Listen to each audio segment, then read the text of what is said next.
ഇക്കഴിഞ്ഞ മാസം 9-ാം തീയതിയാണ് കേസിനാസ്പദമായ സംഭവം നടക്കുന്നത്. തിരുവനന്തപുരം നെയ്യാറ്റിൻകര പെരുമ്പഴുതൂരിൽ റോഡിലൂടെ നടക്കുകയായിരുന്ന വയോധികയോട് ബൈക്കിലെത്തിയ സംഘം വഴി ചോദിക്കാനായി വാഹനം നിർത്തി.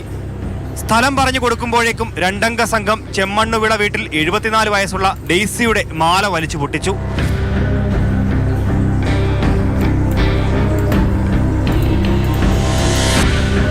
വയോധികയുടെ കരച്ചിൽ കേട്ട് നാട്ടുകാർ ഓടിക്കൂടുമ്പോഴേക്കും പ്രതികൾ 3.5 പവന്റെ മാലയുമായി രക്ഷപ്പെട്ടിരുന്നു.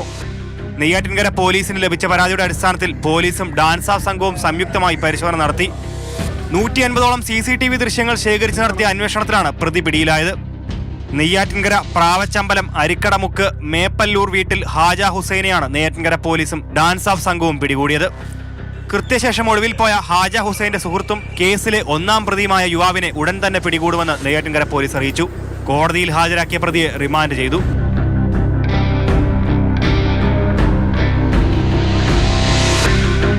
മാതൃഭൂമി ന്യൂസ്, തിരുവനന്തപുരം.